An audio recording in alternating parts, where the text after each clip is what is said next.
10வது அல்லது 12வது வகுப்பில் கல்வியில் தடை ஏற்பட்டதா மற்றும் தேர்ச்சி பெற முடியலையா? இப்போது உங்கள் குழந்தைக்கு புதிய அரங்கம். நட்சத்திரா ப்ரீ ஸ்கூலின் டே கேர்.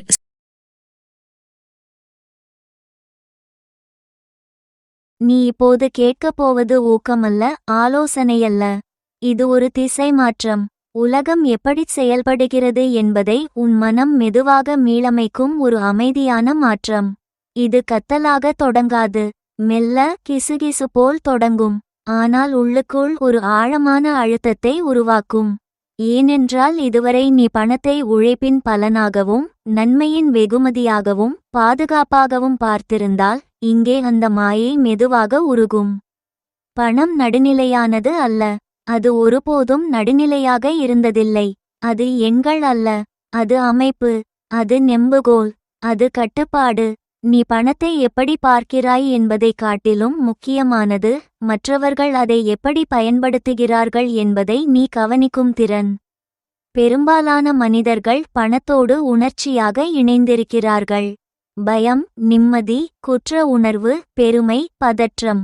இந்த உணர்ச்சிகள் அவர்களை கணிக்கக்கூடியவர்களாக மாற்றுகின்றன. கணிக்கக்கூடியவன் எப்போதும் கட்டுப்படுத்தக்கூடியவன். அதனால்தான் கூட்டம் ஒரே சுழற்சியில் சிக்கிக்கொண்டே இருக்கிறது. வேலை, சம்பளம், செலவு, கவலை, மீண்டும் வேலை. இந்தச் சுழற்சியில் அவர்கள் பணத்தை துரத்துகிறார்கள் போல தோன்றும். ஆனால் உண்மையில் அவர்கள் அவசரத்தையே துரத்திக் கொண்டிருக்கிறார்கள். அவசரம் அதிகாரத்தின் எதிரி. அவசரத்தில் இருப்பவன் விதிகளை அமைக்க மாட்டான், விதிகளை ஏற்றுக்கொள்வான். இங்கேதான் வேறுபாடு தொடங்குகிறது. அதிகாரத்தை நாடுபவன் பணத்தை மட்டும் தேடமாட்டான். அவன் நேரத்தை வாங்குவான், இடைவெளியை வாங்குவான், மௌனத்தை வாங்குவான். அவன் பேசுவதைக் காட்டிலும் காத்திருப்பான், விளக்குவதைக் காட்டிலும் கவனிப்பான், நியாயப்படுத்துவதைக் காட்டிலும் தன் நிலையை எடுத்துக்கொள்வான். பல நூற்றாண்டுகளுக்கு முன்பே இதை உணர்ந்தவன் மக்கியாவெல்லி. நல்லொழுக்கம் அதிகாரத்தை தராது, கட்டமைப்பு அதிகாரத்தை உருவாக்கும். நியாயம் அமைப்புகளை ஆளாது, ஊக்கங்கள் அமைப்புகளை ஆளும். நீ இங்கே ஒரு அசௌகரியமான உண்மையை ஏற்க வேண்டும். உலகம் முயற்சிக்கு வெகுமதி தருவதில்லை, ஒத்திசைவுக்கு வெகுமதி தருகிறது. அதிகார கட்டமைப்புகளோடு ஒத்திசைவு, நெம்புகோல் புள்ளிகளோடு ஒத்திசைவு, நேரத்தோடு ஒத்திசைவு. அதனால்தான் கடின உழைப்பாளிகள் பெரும்பாலும் சோர்வடைந்திருப்பார்கள். ஆனால் வாயில் காவலர்கள் அமைதியாக இருப்பார்கள்.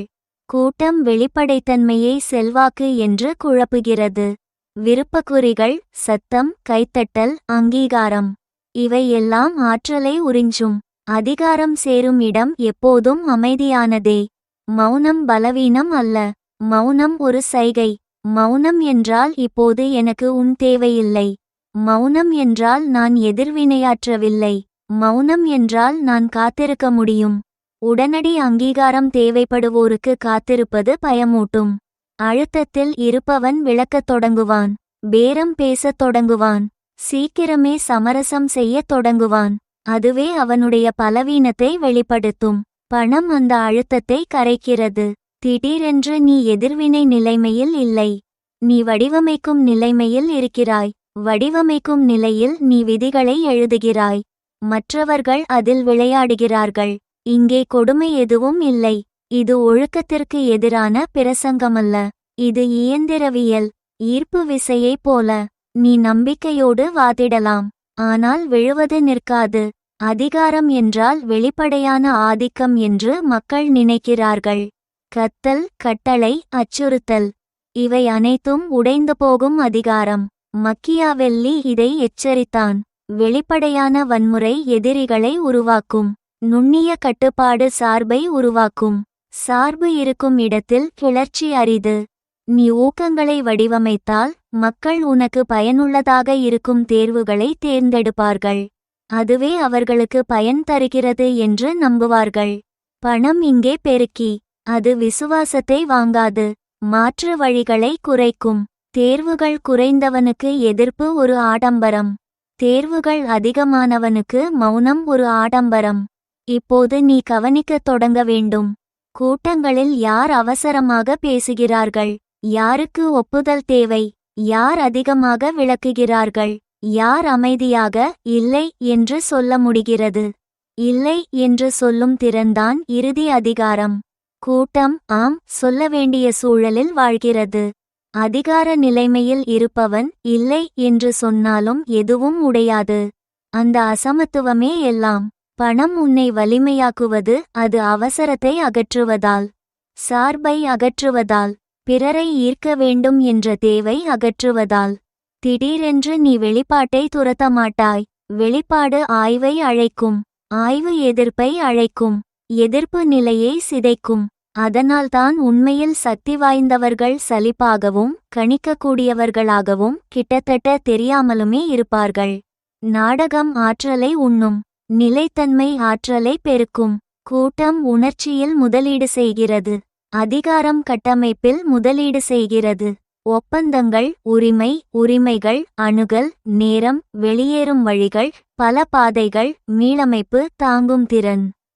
இவை கவர்ச்சியானவை அல்ல. அதனால்தான் பெரும்பாலோர் அவற்றை புறக்கணிக்கிறார்கள். ஆனால் கவர்ச்சி ஒருபோதும் பேரரசுகளை கட்டியதில்லை. பொறுமைதான் பேரரசுகளை கட்டியது. பணம் பொறுமைக்கு எரிபொருள். பயமற்ற அமைதி பேச்சுவார்த்தையில் ஆதிக்கம். விளக்கமில்லாத அமைதி மர்மத்தை உருவாக்கும். மர்மம் ஈர்ப்பை உருவாக்கும். ஈர்ப்பு விசை விவாதிக்காது, இழுக்கும். இப்போது நீ எப்படி வெல்வது என்று கேட்பதை நிறுத்தி எப்படி நிலைத்திருப்பது என்று கேட்கும் கட்டத்திற்கு வருகிறாய். நிரந்தரம்தான் இறுதி விளையாட்டு. விரைவான வெற்றிகள் வெளிப்பாட்டை உருவாக்கும். நிரந்தரம் மௌனத்தை உருவாக்கும். மௌனம் சுழற்சிகளை, போக்குகளை, பீதியை தாண்டி உயிர் வாழும். பணத்தால் ஆதரிக்கப்படும் மௌனம் மிகவும் ஆபத்தானது. ஏனென்றால் மற்றவர்கள் உன்னை பற்றி ஊகங்களை உருவாக்குகிறார்கள். ஊகங்கள் பலவீனமானவை. உண்மைகள் கனமானவை. அவர்கள் ஊகங்களைச் சுமக்கட்டும். நீ நெம்புகோலைச் சும. கூட்டம் ஒழுக்கத்தை பிடித்துக்கொள்கிறது. ஏனென்றால் ஒழுக்கம் ஆறுதல் தருகிறது. அதிகாரத்தின் தெளிவு தனிமையை தருகிறது. தனிமை ஒரு விலை. ஆனால் அது ஒரு வடிகட்டியும் கூட. உன் நிலைமையால் பயன்பெறுபவர்கள் அருகே வருவார்கள். பயன்பெறாதவர்கள் அமைதியாக விலகுவார்கள். அது இழப்பு அல்ல, அது சுத்திகரிப்பு. மக்கியாவெல்லி கூட்டத்திற்காக எழுதவில்லை. தெளிவின் எடையை தாங்க முடிப்பவர்களுக்காக எழுதினான். அதிகாரம் தீயது அல்ல. அறியாமை மரணகரமானது. பணம் மனிதனை சிதைக்காது, அது வெளிப்படுத்தும். அது மறைகளை அகற்றும். ஒழுக்கமுள்ளவன் கூர்மையடைகிறான். துடிப்பானவன் வேகமாக வீழ்கிறான். அதனால்தான் திடீர் செல்வம் சிலரை அழிக்கிறது, சிலரை வலுப்படுத்துகிறது.